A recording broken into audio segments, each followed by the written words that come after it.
corrida de rua está vivendo um momento que muitos falam que é o melhor momento da corrida, é crescimento, é gente nova chegando, é mais organizador, é mais prova, ou seja, é um grande boom da corrida.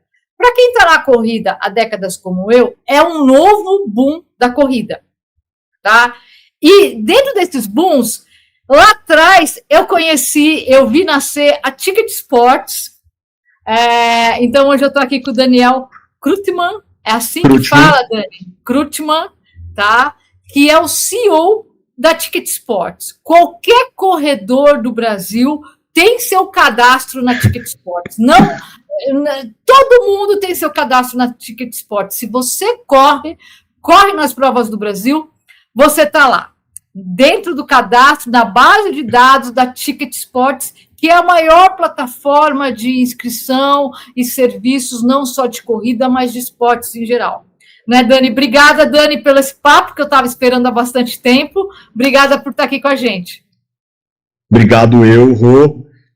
Sou um admirador do seu trabalho, das coisas que você fala, do seu posicionamento perante o nosso universo, que é tão distinto e que precisa tanto de verdade, de transparência.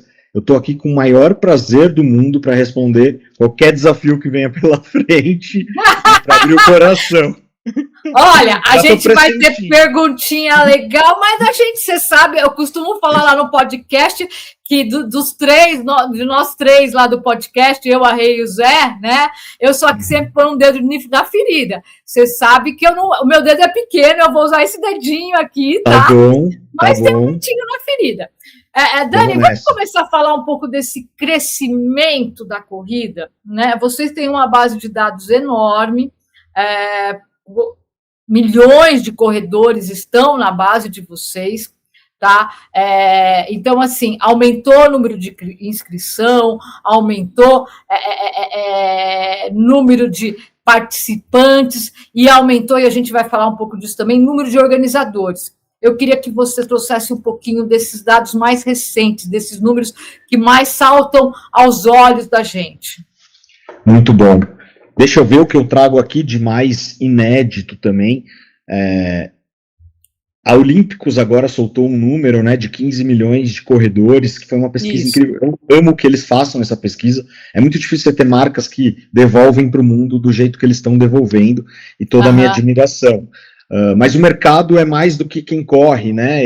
O mercado, ou esse esporte, é mais do que quem corre eventualmente, ele é também as provas, ele é também os tênis, ele é também as experiências, e a gente está nesse mundo das experiências, dos eventos.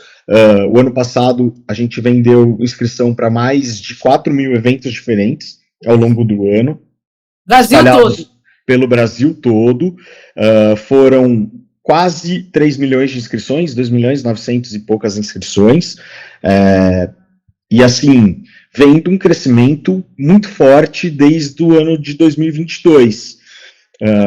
Você sabe, eu falo isso muito nos podcasts e vou repetir aqui, mas a ignição para esse novo ciclo de crescimento desenfreado foi a pandemia, na nossa análise. Ela mostrou na prática que o que a gente faz, que as corridas, os eventos de corrida, são as coisas mais importantes que a gente tem como humanidade, porque justamente elas nos privaram de nos encontrar, e aí de fazer esporte e de estar junto, e aí a gente nitidamente percebeu que essa era a coisa mais importante de todas. Caraca, falta que a gente sentia um dos outros, né?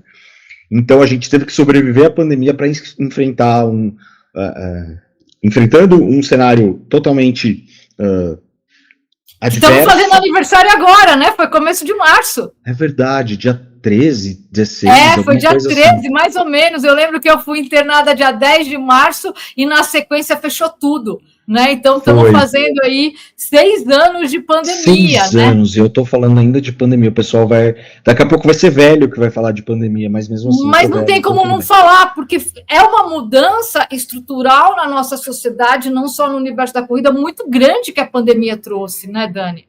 Então, e como você bem falou, esse boom que a galera está vendo agora, que, nossa, quem chegou mais nos anos 2020, final dos anos 2010 na corrida, acha um crescimento absurdo, não sei, mas ele é só proporcional, né, Dani? Ele é. A gente vê a corrida crescendo desde a década de 70, com o movimento do Cooper, depois nos anos 90 com Nike, Human Race, depois no início dos anos 2000 com Revista Runners, Revista O2, a Norte, a Corpore, a Iguana nascendo, aí depois passa um tempo, tal, tem um 2010 ali com... Nunca cai, nunca, nenhuma vez cai, mas tem umas espécies de platôs, né? E aí, de repente, essa explosão que a gente viu, agora numa base muito maior. Então, desde 2022, a corrida vem crescendo. E aí foi de 7 para 9, para 11, para 13, e agora esse número do Olímpicos de 15, a gente ainda não apurou esse número, mas eu acredito na pesquisa deles, mostra um fomento gigantesco, e aí as pessoas estão chegando aos eventos. O ano passado, segundo a nossa estatística, 6.380.000 pessoas participaram de algum evento esportivo no Brasil. Entre, provavelmente, uns 12 mil eventos, por aí. Tem 12, e tem um dado que quase a metade do público que se inscreveu aos eventos eram estreantes, é isso? Não eram estreantes, mas foram a apenas um evento no ano. Tá. Isso é uma coisa importante. Tá. Então tem muita gente, e eu suponho que isso significa ser estreante, tá? Em muitos casos. A gente de bastidores observando e pelas redes sociais também a gente percebe muito isso. Tem uma renovação da base gigantesca, né? Com jovens e essa coisa de geração Z e produção de conteúdo, e os eventos virando cenários para produção de conteúdo. Então, de inscrições de eventos são feitas 11 milhões por ano, 11 milhões e 500 mil por ano, para 6 milhões 380 mil pessoas. Esse é o nosso último dado de número de pessoas. Eu participei de uma corrida o ano passado. São 6 milhões e meio de pessoas. Então, é um universo já, né? Não podemos chamar de bolha, nem de nicho, é uma pauta social. E eu gosto de falar isso, porque eu odeio quando falam que corrida é hype. Sim, eu também, né? Porque eu acho que você falou uma coisa aí, né? No que você falou, você trouxe 3 coisas. Primeiro, a saúde. A pandemia, saúde, né? Todo mundo se sentiu exposto, né? A um problema de saúde.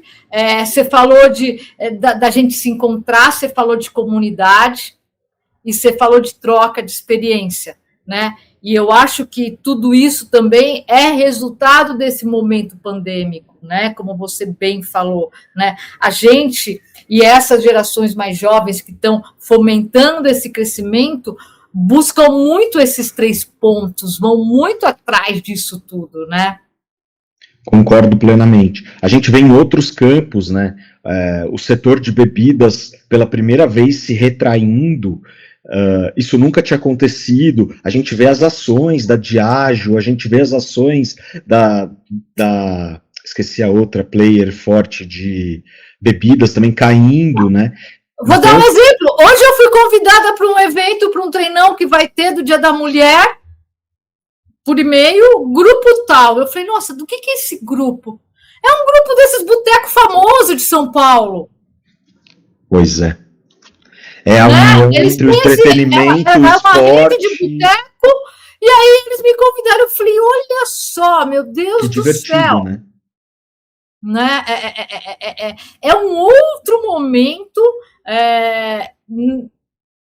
com características dessa geração que hoje é grande parte, né, que é essa geração da faixa dos 30 anos, aí, enfim, eu sempre confundo, eu só não confundo a geração X, que sou eu, e os baby boomers, que são uns pouquinho mais velhos que eu, o resto, abaixo de mim, eu confundo tudo, né, mas essa geração aí das faixas dos 30 que está vindo e está trazendo esse tipo de propriedade, diríamos assim, para a corrida, né?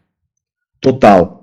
A gente fala muito em ressolarização, que é um termo que a gente nem sabe se existe muito bem, mas a gente inventou essa palavra, que quando nós éramos jovens, o legal era sair de balada e voltar quando o dia estava amanhecendo e tomar todas.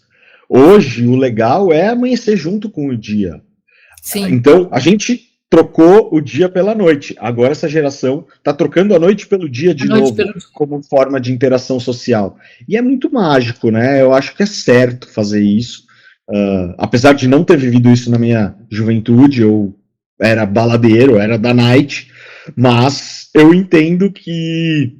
Eu tentava os dois, mas era difícil, tá? Eu tentava os dois, porque eu corro assim desde os 11 anos de idade, mas era muito difícil. Na época de faculdade, que foi a mais difícil ainda, porque lógico, você junta estudar, trabalhar, beber e fumar, né? Na época de faculdade, ainda mais faculdade de jornalismo, dos anos 1980, né? Não tinha escapatória. Foi o único período da minha vida que eu fiquei 5 anos sem correr, literalmente sem correr. É difícil de conciliar, né? Porque é muito difícil, é muito difícil. É um hiato bem perdoável. Não dava. Naquela época a gente até brinca no podcast, porque eu e a Renata fizemos jornalismo junto, né? Não sabia. Eram colegas de turma, assim? Nós nos conhecemos no cursinho, né? E aí revolucionárias, eu imagino. A gente se conheceu no cursinho e a gente brinca que na época a gente se reunia não para correr, mas para fumar Marlboro, né? Lógico, para não falar outras fumadas, que a gente... mas isso deixa eu falar, né? Isso a gente deixa para lá, que faz parte da geração. Exato. Também. Né? Era o jeitão que a gente tinha para viver. Com certeza, com certeza. Dani, em relação às gerações, hoje você tem um volume muito grande, e eu até num podcast, não sei se você assistiu, eu comentei isso, mas o volume do pessoal mais jovem, nas faixas do geração Z, né? É isso, geração Z, mais os X, os 50 mais, os 45 mais, ainda é muito grande. Total. É isso mesmo ou eu li errado? Porque tanto no de vocês quanto no da Olímpicos, eu ainda vou fazer um vídeo só pegando todas essas pesquisas, então tem a de vocês, tem a da Olímpicos e tem a da Cronomax, que chegou essa semana. A do Strava também merece. Tem a do Strava também. Eu estava esperando chegar essa da Cronomax agora para a gente fazer um vídeo só com esses dados. Mas esse vídeo eu vou querer ver. Eu leio que a nossa geração ela também é forte ainda, né? E aí eu faço uma leitura para você confirmar com os seus dados e com o seu conhecimento de mercado. Ao mesmo tempo que é um público que é forte ainda, ele é um público que é meio esquecido pelo mercado, né? Na hora de inscrição com preço para 60 mais, na hora de atividades de arena para o público 60 mais, ou as próprias marcas terem no seu squad, como se fala aí, essa geração também representada, porque não é um volume para jogar fora, né? Muito pelo contrário, e a sua leitura é perfeita. Nós temos muito mais gente, 35 mais, ou um pouquinho mais para trás do que os 40, 35 mais, como a massa de quem pratica a corrida de uma maneira sólida, né?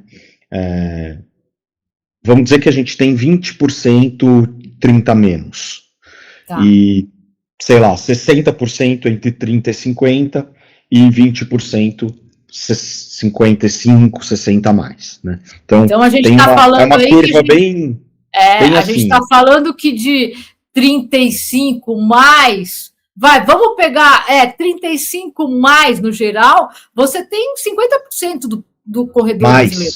Mais de 50%. Mais 70%. Tá. E aí tem baixa representatividade por alguns motivos, né? A gente ficou muito com a impressão que essa geração Z, vou falar assim também, sem compromisso com a verdade, só com compromisso da imaginação, que a geração Z estava tomando mais espaço do que ela realmente tomou. E tem um motivo. A geração Z produz conteúdo de forma obcecada, de forma quase como um lifestyle. Concordo. E eu sou um exemplo disso, que apesar de ser jornalista, eu não produzo conteúdo muito... Sobre você mesmo. Eu não produzo. A gente ainda falha. Né? Então, a sensação, ela é muito diferente da realidade. Eu estava olhando uma estatística, achei muito interessante. 10 milhões de pessoas no Brasil se dizem criadores de conteúdo. 10 milhões de pessoas se dizem influencers. Até profissionalmente falando. Isso é mais do que se você somar todos os jornalistas, publicitários, médicos, advogados e engenheiros do Brasil. Muito mais. Então nós somos o país dos influencers, além da gente ser o país dos kits, acho que você vai falar disso. Nós somos o país dos influenciadores. Então a percepção e o barulho que essa turma faz com que, as marcas olhem mais, porque elas precisam desse tipo de conteúdo para vender tênis, para vender camiseta, para vender inscrição, etc, etc. Depois, então tem muito pouco representante, criador de conteúdo de uma idade de 35 mais. Tem, mas até o jeito de se comportar às vezes é mais jovem do que, vamos dizer, seria a realidade dos fatos. Então, você toca num ponto certo, porque tem muito a ver com a sensação que a gente tem e não com a realidade, porque a realidade é um público 40 mais como predominante, e assim vai ser. E você usou a palavra certa, realidade, porque quando a gente vai para os eventos de corrida, por exemplo, a maioria dos eventos de corrida, eu vou para trabalhar. Eu fico ali na linha de chegada, eu vejo todos os meus amigos chegando, correndo, todos os grisalhinhos chegando, correndo. Tem uma galera mais jovem e tudo mais, óbvio que tem, mas tem muita gente nessa faixa etária, os notes aí que andam falando, né? Muito grande, né? Nos eventos, não tem ainda as comunidades de treinão. Eu estou pensando até criar uma do Jornal Corrida, tá? Para os grisalhos de treinão aí, começar a fazer algumas coisas aí que eu já fiz antes da pandemia, mas aí eu dei uma cansada. Estou pensando até em voltar, sabe, Dani? Tem lugar, tem espaço. Porque tem lugar e tem gente. Eu concordo. Né? Tem gente. Agora, sim, além do boom dessa entrada de gente mais nova, desses 15 milhões e tudo mais, você já trouxe aqui o boom do número de provas. O ano passado eu fui no summit de vocês e você deu um dado que eu já falei ele aqui pelo Jornal Corrida, e é um dado que tem um lado que me assusta, porque eu vivo os bastidores, até a sua equipe do Ticket sabe disso. A gente aqui, além do Jornal Corrida, a gente presta serviço para alguns organizadores, enfim, né?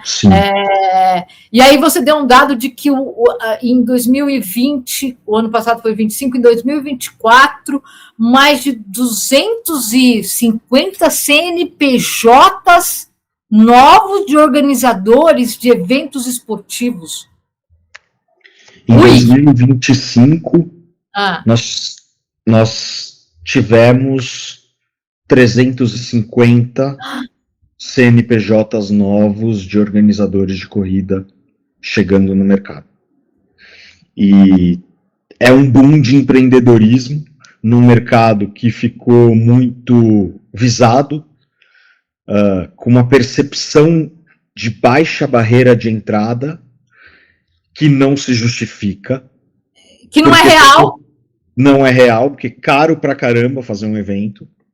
E as pessoas conseguem perceber isso só na hora que elas vão botar na rua mesmo. É uma planilha de um monte de linhas. Um dia, o meu sonho é abrir essa planilha para os corredores. Eu já fiz isso há anos atrás, lá no Facebook, Dani. Não sei se você se recorda, porque eu fazia as discussões com vocês. Eu organizei há 10, 11 anos atrás a Run Stock Car, que era o circuito de corrida. Stock Car. Lembro. E eu organizei também, eu tinha uma conta, eu prestava alguns serviços aí para algumas entidades, e eu organizei um circuito que era de lei de incentivo para as Casas Bahia, né? E naquela época, a gente era mais Facebook, e eu lembro que num grupo de corredor no Facebook, teve um cara que foi lá e pôs uma planilha. Banana, aquela planilha básica de corredor, né? Banana, aquela brincadeirinha. sacochila, não sei o quê. Eu não tive dúvida. Eu publiquei no Facebook a minha planilha com todos os itens que estavam. Puta, coisa linda. Coisa linda. Eu publiquei. Eu falei, esse cara, é um passo importante. Eu falei, cara, desculpa, vocês não estão enxergando um quinto do que tem por trás de um evento de corrida.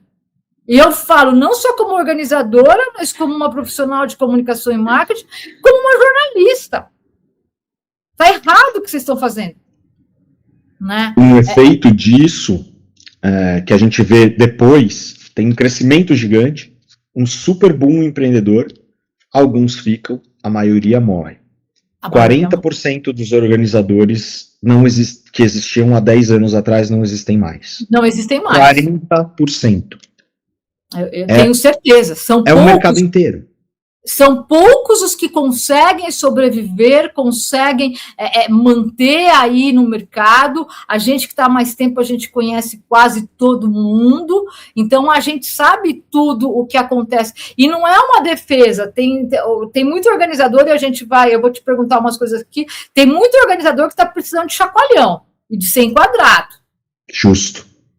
Tá? Mas, ao mesmo tempo, no podcast que está indo ao ar essa semana do Jornal Corrida, eu falo disso e eu termino falando que o buraco do mundo da corrida é maior do que o buraco do nosso umbigo, e a gente só está enxergando o buraco do nosso próprio umbigo.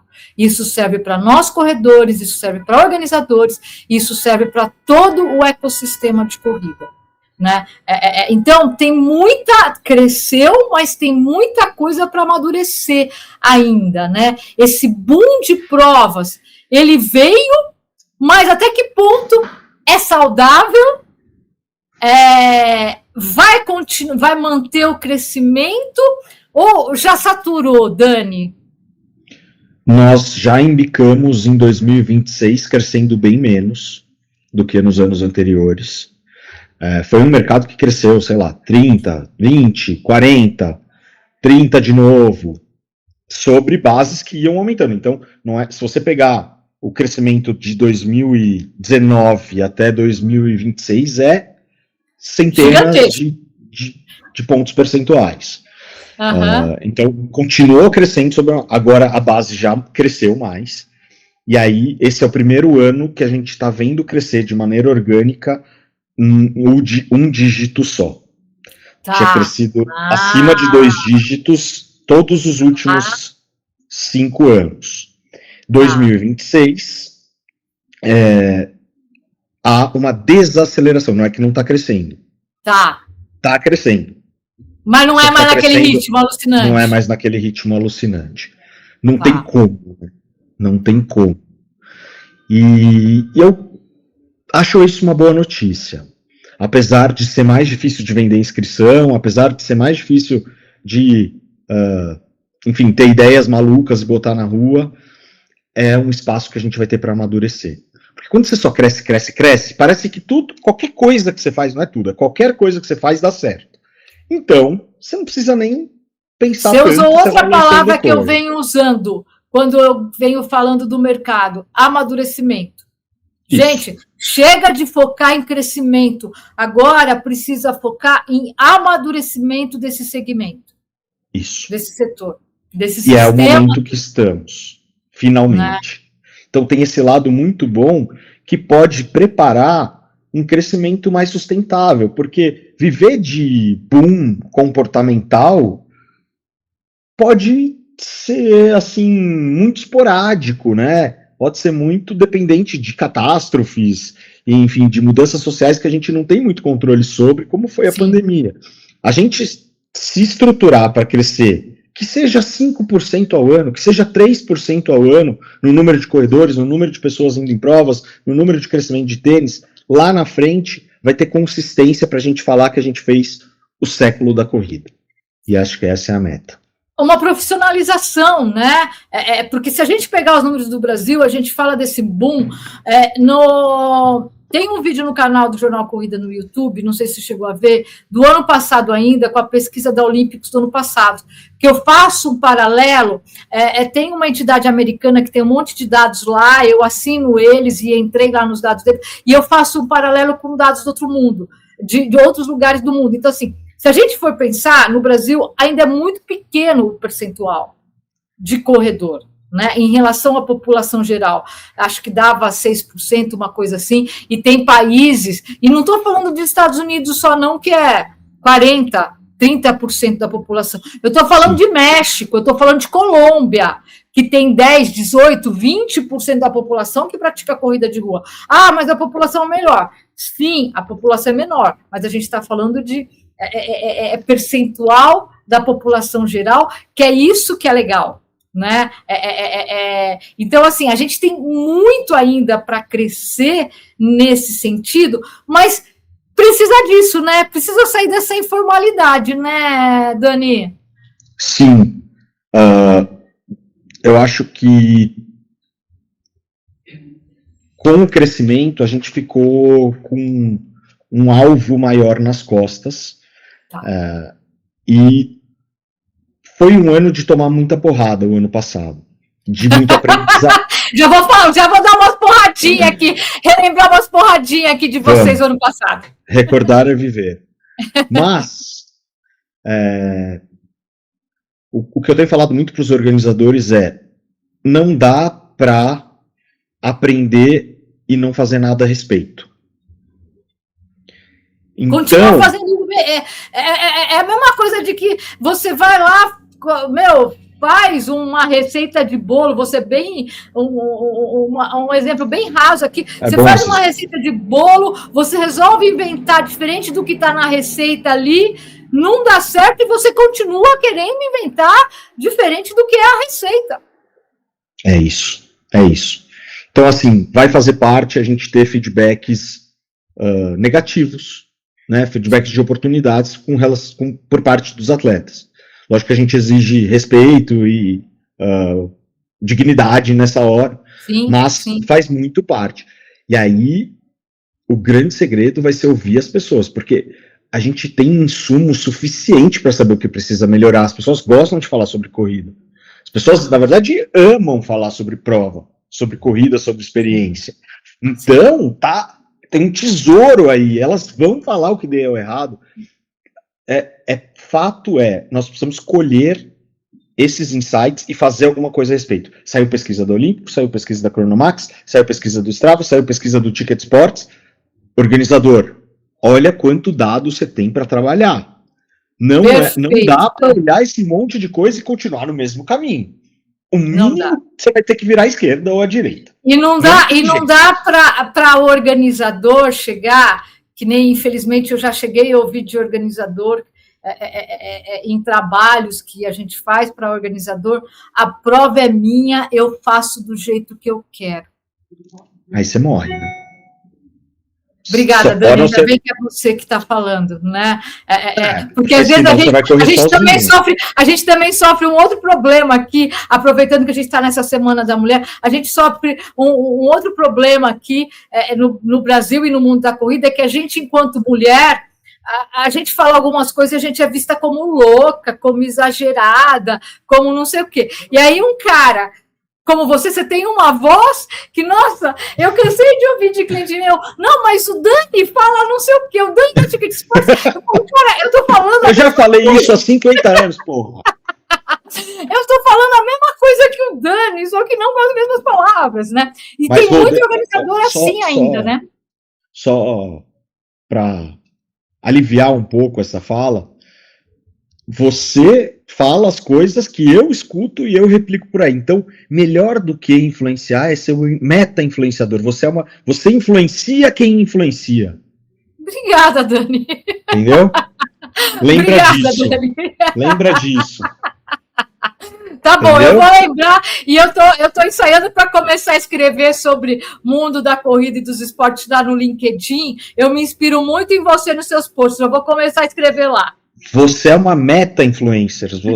A gente não quer ser influenciador, eu quero influenciar os influenciadores. Isso que é legal. É isso. É isso. Fazer diferença. Porque eu acho que aí você reverbera muito mais e de uma forma mais sistêmica e mais consistente, né, Dani? É aí que chega. É assim que a gente chega no amadurecimento que a gente está falando. Essa conversa que a gente está tendo é muito louco. Você está falando e eu estou refletindo sobre o nosso papo. E para mim está sendo sensacional. Porque é uma conversa mesmo, apesar de ser uma entrevista, você tem muita profundidade para falar. E acho que eu estou me sentindo bem aqui. E estou refletindo, imagina essa conversa há 10 anos atrás. Nunca aconteceria. Nunca aconteceria. Nunca aconteceria.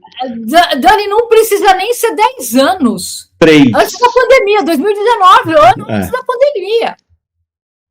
Não aconteceria, não daria, né? Porque a gente não teria esse espaço como a gente está criando aqui para a gente falar. Você cria dentro do seu negócio um baita espaço e também com a sua postura profissional um baita espaço para você falar essas coisas. E eu também, com o Jornal Corrida, venho criando espaços para pontuar e falar algumas coisas que é importante para um mercado que a gente faz parte. E que a gente ajuda a construir. E a gente teve maus bocados, né? Porque a gente está conversando sobre consistência. A gente não está conversando sobre empreendedorismo, sobre a nova moda, o novo rolê. A gente está falando disso com uma visão de gente que já também passou maus bocados. Sim, passa ainda, né, Dani? Isso que é o rir, passa e vai passar. A gente passa e vai continuar passando, né? A gente só passa que é e vai continuar passando. Só que é um risco e a gente, você usou bem a palavra consistência, né? Olha quantos anos o grupo da Ticket Sports está aí. Inovou com a coisa das inscrições, o grupo também inovou com o Fotop, inovou. Né? Fotop que já não é faz tempo. Não é faz tempo, mas enfim. Mas foi. Né? Foi uma puta inovação também, a história do Fotop, né? A gente também, querendo ou não, né? Um jornal distribuído de graça em 2009 de corrida, nos eventos de corrida. 2009 a gente lançou. Eu tava na Abril, a gente lançou a Runner's World no mesmo ano. Custava R$19,90. E eu distribuí o jornal Corrida 20 mil exemplares por mês de graça nos eventos de corrida. Né? Então, assim, a gente vem trazendo se adaptando aos tempos novos e trazendo essa consistência, como você falou, que é a consistência da corrida, que é a consistência de todo o ecossistema da corrida, desde quem quer correr, tem que ter essa consistência, como quem quer ser o organizador, como quem quer ser produtor de conteúdo. Não é oba-oba, né, Dani?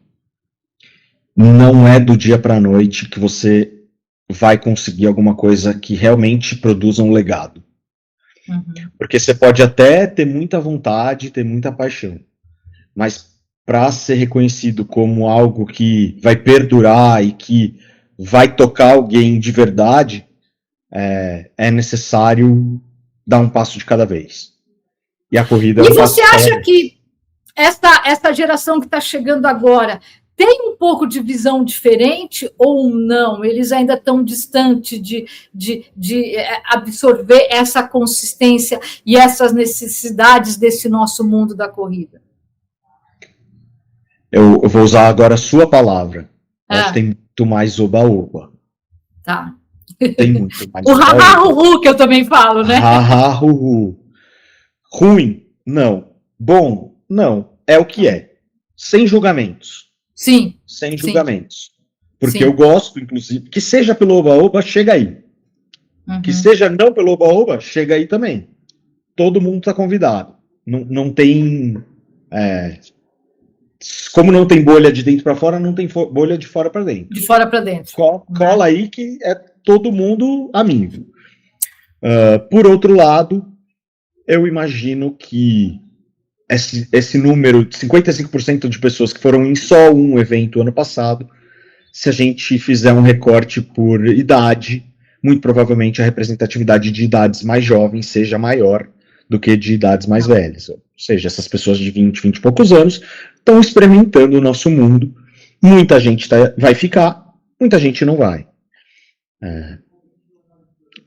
Tá tudo bem, né? Acho que... Sim, faz parte. Né? Mas a gente tem as modas aí, né? Não que seja uma moda, que eu também não gosto disso, como você bem falou, mas tem isso, principalmente quando a gente é mais jovem. Tá a moda talvez é o discurso e não a prática. Isso. Você consegue transformar qualquer discurso em moda, em trend, em hype, em hunting, qualquer moda. Qualquer discurso em moda. Agora, você não consegue transformar qualquer moda em prática, em disciplina, em estilo de vida mesmo. Em estilo de vida mesmo. Né? Não é qualquer moda que vira um estilo de vida. Né? Algumas acabam virando, e até muitas delas têm tempo limitado, né? Uma hora acaba. A moda do fumar o Marlboro, da nossa geração, que eu acabei de falar. Já era, faz tempo. Cadê? Quem é Marlboro, né? Não, e assim, fumar, né? Fumar hoje em dia é meio, assim, precisa ter muita coragem, muito estilo, muita para botar um veneno desse para dentro. Eu acho. Opinião, sem preconceito. Não, com certeza. Né? Dani, a corredora odeia ouvir isso. Mas corrida de rua é um negócio. Né? Esse é um novo... velho mantra.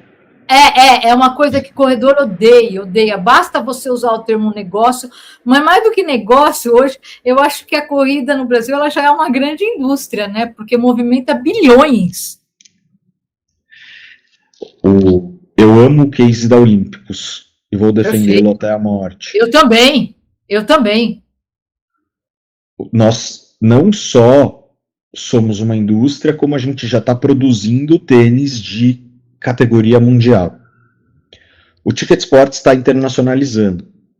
Nós resolvemos problemas complexos de empresários brasileiros, o que nos faz acreditar que a gente resolve um problema complexo de qualquer empresário no mundo inteiro. Qualquer lugar no mundo. Você jogou bola aqui, você veio para jogar no Brasil, você provavelmente vai desenrolar em cenários muito menos complexos. Então a gente já está no Uruguai, já estamos falando com o Chile, com Colômbia, vendemos para Venezuela, fomos plataforma na Venezuela ano passado, Portugal, Espanha. Eu tenho orgulho de ver isso como indústria, porque uma indústria, ela não precisa ter a mentalidade de industrializado, ou de pasteurizado, ou de industrialização, mas ela tem controle de qualidade, ela respeita processo, ela respeita o público final, ela tem ISO, ela tem material de segurança. Tem muita coisa boa em ser uma indústria, que é ter o desenvolvimento do esporte em si como uma coisa levada a sério. Sim. Por mais que a gente não queira admitir, quando tem dinheiro, a gente passa a ter gente com mais vontade que dê certo. Sim. O negócio fica mais sério. Quando mexe no bolso, né? Não é assim que a gente sempre fala? Mexeu no bolso, fica mais sério. É isso. Fica. Se a gente quisesse corridas vagabundas, tênis vagabundo, sistema de inscrição meia boca, sabe, feito no Google, no Excel, plataformas digitais de conteúdo como a sua, ou que eu tomei a liberdade de chamar assim, porque eu acho que vocês estão tão multifacetados que eu nem consigo colocar numa caixinha. Sim. Se a gente quiser negócios como os nossos, medianos ou ruins, tudo bem não ser uma indústria. A partir do momento que a gente quer jogar sério, que a gente quer ter experiência boa, tênis bom, produzir atleta, produzir ídolo, falar disso de uma maneira que seja boa para a vida das pessoas, realmente sair de um discurso de nicho para ir para um discurso de sociedade e mudar alguma coisa de verdade, esse é o caminho. Então não adianta odiar essa frase, sabe? Não adianta ser saudoso com um tempo que não volta mais, porque não tem o que fazer. É mais forte do que a gente, é uma força evolutiva inerente a algo que o mundo precisa. Tudo que o mundo precisa, mais cedo ou mais tarde, vai virar um negócio. Com certeza. Com certeza, não tem jeito. Né? Agora, tem que dar uma lição de moral em quem reclama disso. Agora, dentro disso que você falou, tem super a ver com isso que você falou e com os dados que vocês têm, com as experiências que vocês têm. O que você acha que é tendência para esse futuro a médio e curto prazo da corrida? O que está vindo ou precisa vir com urgência para a corrida, dentro de todo esse processo que a gente falou até agora de amadurecer, de continuar fazendo um crescimento sustentado? O que você acha que é ou que vai virar tendência? Putz, que boa pergunta, eu podia falar sobre horas sobre esse assunto, porque a gente olha tanto curto prazo, quanto médio prazo, quanto longo prazo. Eu vou falar um pouquinho, rapidinho, um exemplo de cada coisa, acho que para a gente tangibilizar. A curtíssimo prazo é imprimir qualidade e ter sistemas de controle e mais aperfeiçoamento logístico no que a gente já faz. Então, por exemplo, o Ticket Sports conseguir dar conta de 1,5 milhão de pessoas tentando comprar ao mesmo tempo o ingresso da São Silvestre. Um exemplo. Tá. Que é um desafio simples, tá? Não Sim. é um desafio ultra complexo, mas que está na nossa cabeça. Ou transformar em sorteio. É ter água gelada nos postos de hidratação. É ter voluntários nos eventos. É ter... Nossa, eu falo isso toda hora.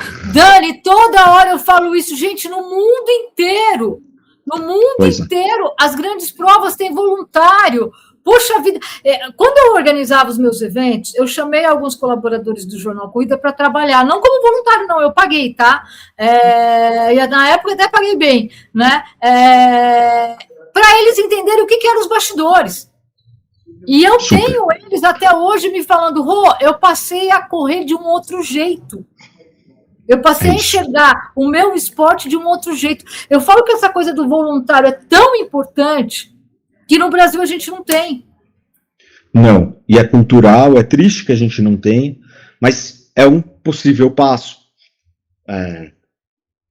Então, tem esse tipo de coisa que é assim, aperfeiçoar as coisas que já existem, abrir a planilha, ter mais transparência. Por que a gente não reclama de pagar R$1.500 para ir no show do AC/DC e a gente reclama de pagar R$150 para ir na corrida? É simples, porque a gente sabe quanto custa o cachê do AC/DC, que é caro, que ele vem uma vez. Por que a gente não transforma esse mesmo discurso para o valor que a gente tem em produzir um evento complexo como é uma corrida de rua, por exemplo? Então, esses são que aí dá a distorção, dá a miopia, como é dada na pesquisa de vocês de kit. Isso.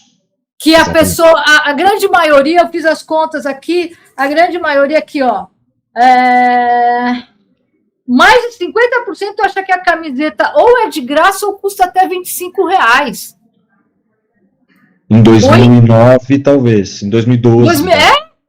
Meu, que camiseta? Hoje você não tem. Até porque são provas pequenas. As provas grandes, tudo bem, pode até ter patrocinador, sair um custo menor, enfim, mas não é a regra, né? E aqui 50% acha que é de graça, ou que custa R$25. Não custa. E é um dos maiores. E os organizadores precisam começar a falar quanto custa. Tem que falar. Tem que falar. É a batalha atual. Assim. A médio prazo, não sei se você vai voltar na pesquisa ou não, mas essa pesquisa é incrível. Quem quiser, baixa lá, é de grátis.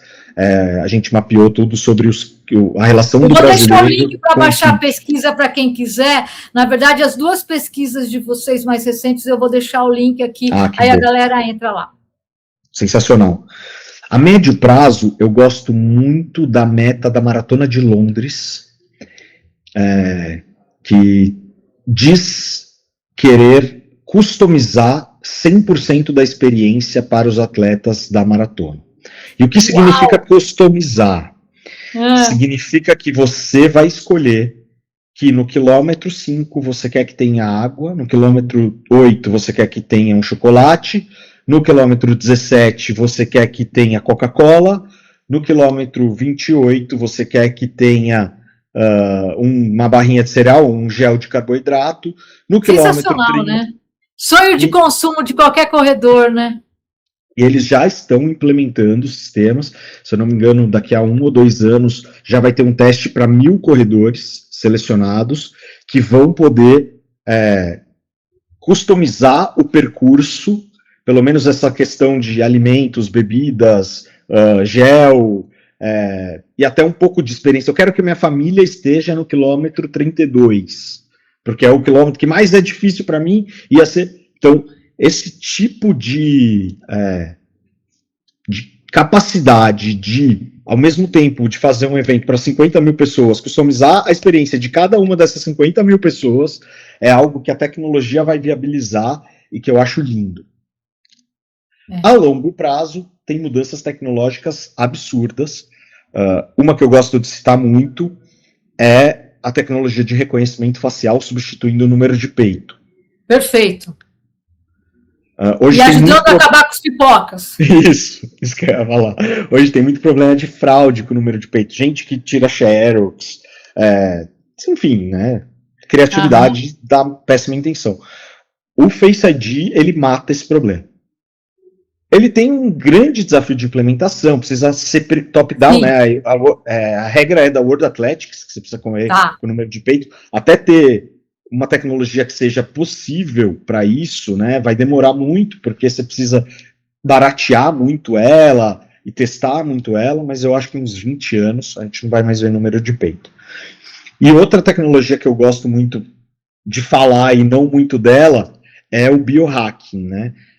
A edição genética como melhorador de performance.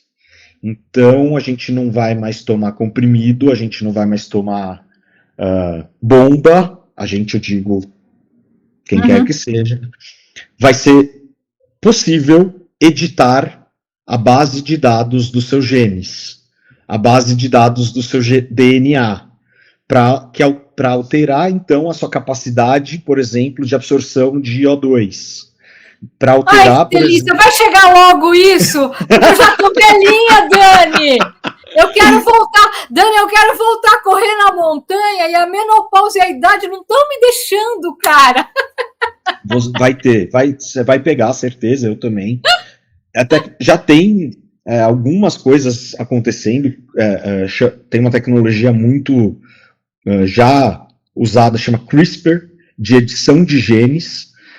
Eu vi alguns casos, por exemplo, na China, teve um médico que já conseguiu fazer com que uma criança que ia nascer com HIV nascesse sem, por conta da edição genética. Eu vi.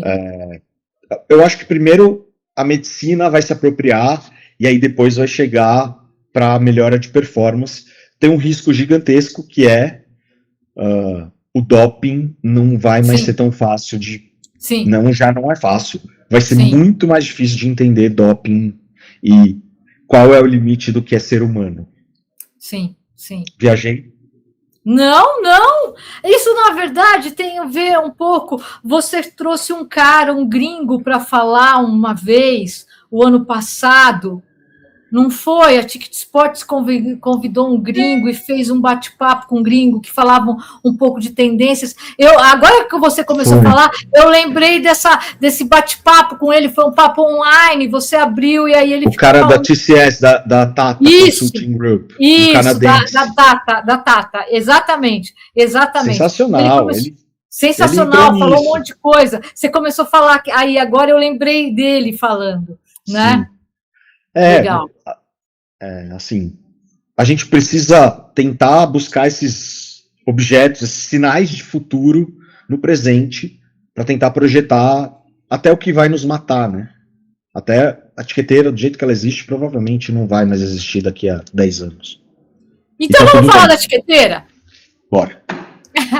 Na verdade, assim, a tiqueteira, você acabou de falar, a tiqueteira como ela existe, ela não vai existir daqui a 10 anos, né? Então, com certeza, vocês estão em constante transformação.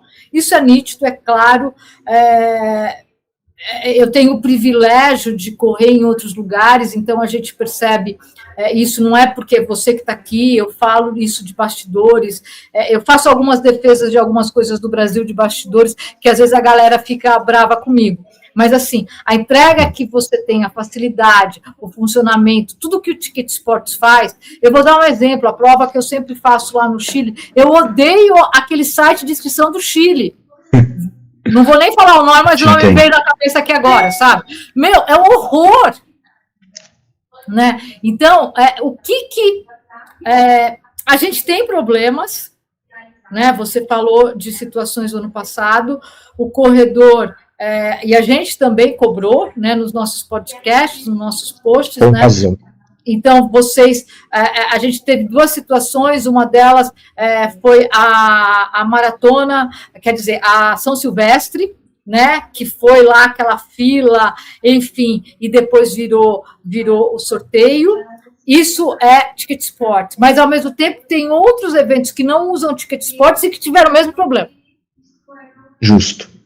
Tá? Justo. Então, não é uma situação, Ticket Sports é ruim. Não, não é. A gente tem um problema aí de sistema de TI, não é minha praia, não sei se eu estou falando direito, mas, assim, quando você fala que daqui a 10 anos não vai ser, como que esse tipo de problema você acha que o futuro realmente é o sorteio para a gente não ter esse tipo de problema, ou tem alguns passos aí que dá para a gente ir melhorando? Tem muitos passos que a gente precisa melhorar para já.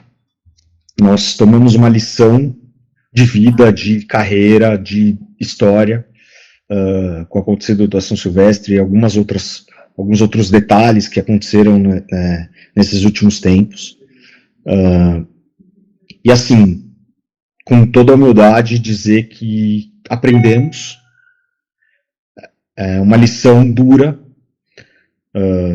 não fizemos um bom trabalho, fizemos um trabalho aquém do que deveríamos. Então, não é só a plataforma em si, é também os humanos que tomaram decisões relativas à plataforma.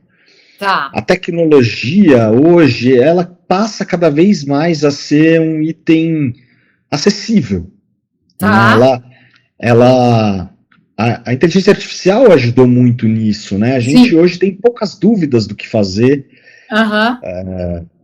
Só que em alguns momentos você toma decisões ruins, decisões erradas, por vários que dependem motivos. de humanos, né? Muito mais. E quando você fala você, não só necessariamente a Ticket Sports, mas aí existe um conjunto de empresas responsável por isso, que no caso da São Silvestre, o dono da marca São Silvestre, que é a Fundação Casper Libero, a organizadora, que era a Vega, e a Ticket Sports. Todo mundo está dentro desse bolinho. Mas tem o meu servidor, que também que é um fornecedor que estava junto com a gente no que a gente chama de War Room. A gente monta uma sala de guerra nessas horas.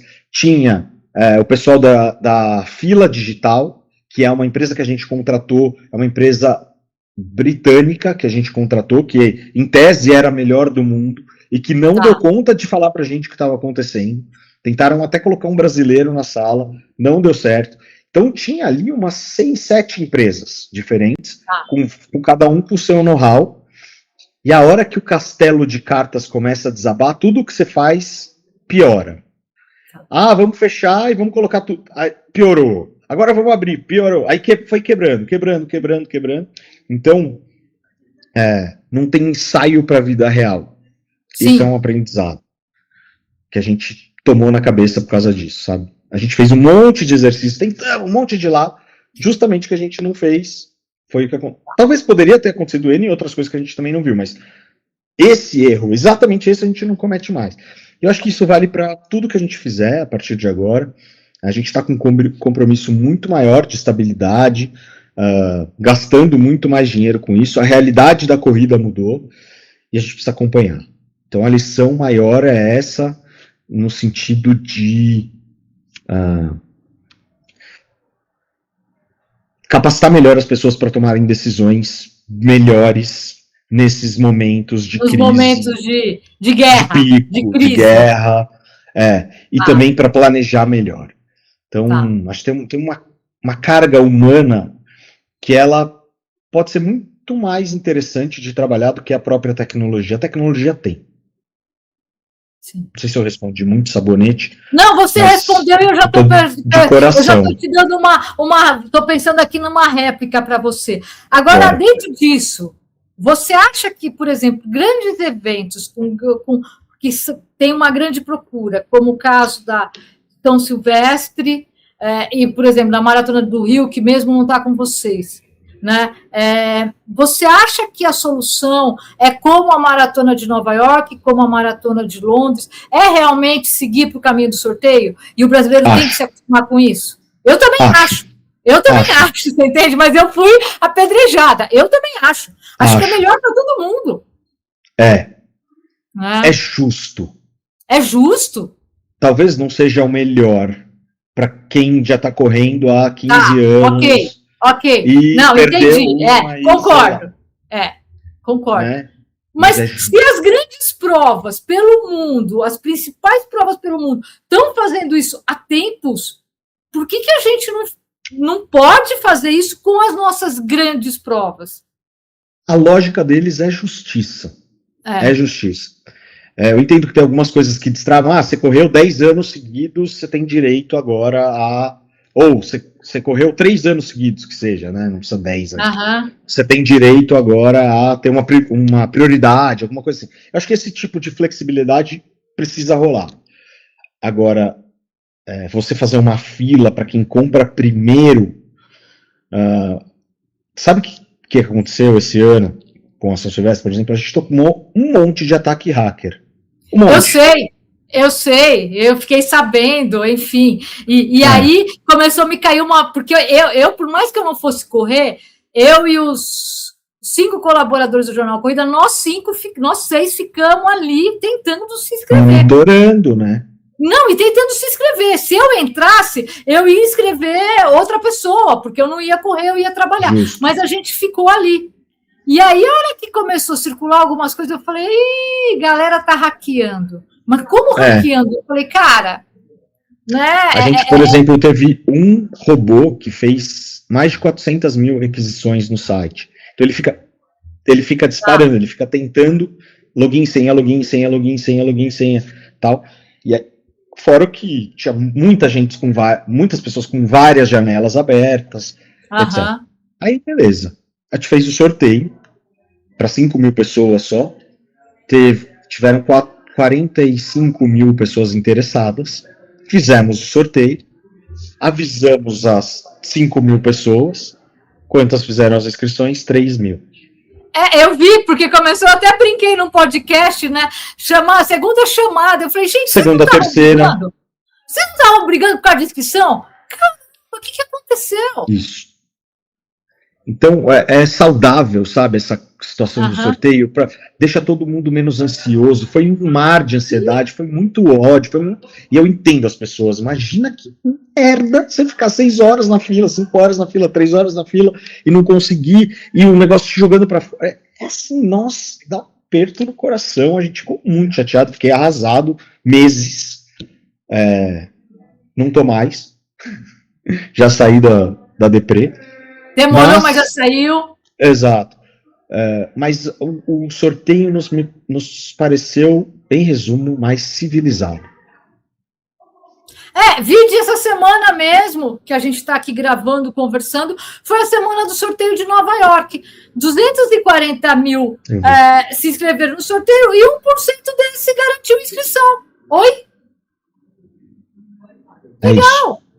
Né? Desde que eu acho que aí eu vou puxar a sardinha um pouco para minha área, né? Não para o meu lado, tá? Mas para o meu lado, eu acho que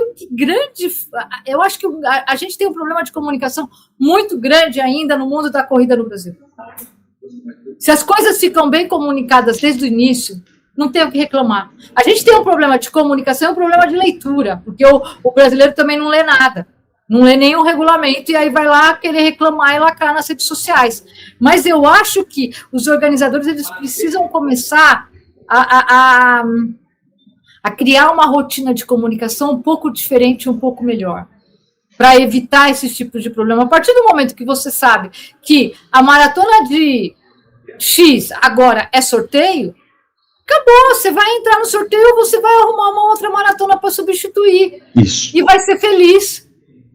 Você entende? Vai ser feliz. Eu adoraria correr Lavaredo, que meu negócio é treino. Eu fiquei 3 anos na fila de sorteio. Tá tendo festa aí. Parabéns. Tá dando para ouvir? Não, mas tudo bem. Lavaredo, eu fiquei 3 anos para ser sorteada. Sabe quando eu fui sorteada? Em dezembro de 2019 para correr em 2020. O que aconteceu em 2020? Eu estou na fila de sorteio agora de novo. Eu agora tenho que acumular mais pontos para entrar na fila de sorteio de novo, porque é um sonho meu. Se eu vou conseguir um dia, não sei. É isso. Gera um alinhamento de expectativa, um bem-estar. As pessoas são capazes de se inscrever para algo. Eu acho que só o ato de conseguir se inscrever para o sorteio já tira um pouco essa fúria do tipo... Com certeza. Essa sensação de ter feito algo a respeito com relação ao próprio sonho. Então, eu entendo o que você está falando e eu acho que nós, como os decisores de algumas... de alguns processos desses que tocam a vida de tantas milhares de pessoas, nós precisamos encarar esse tipo de mudança, apesar das reclamações, porque é isso que dá medo.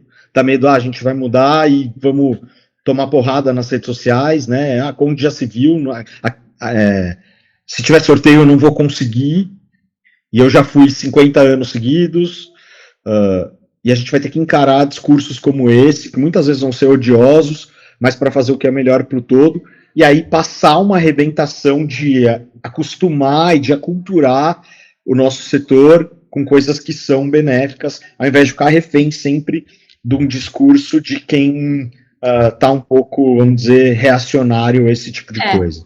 É o que você falou, é como juntar as duas conversas, né? É a comunicação e o aculturamento. É isso que a gente precisa trabalhar na corrida, né, para os próximos anos, eu acho, né?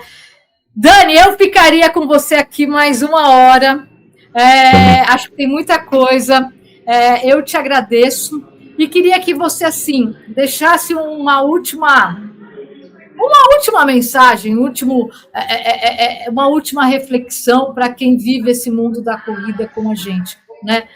O que é o mais importante hoje para esse mundo da corrida continuar nesse hype, como diz a galera aí, mas num hype estruturado?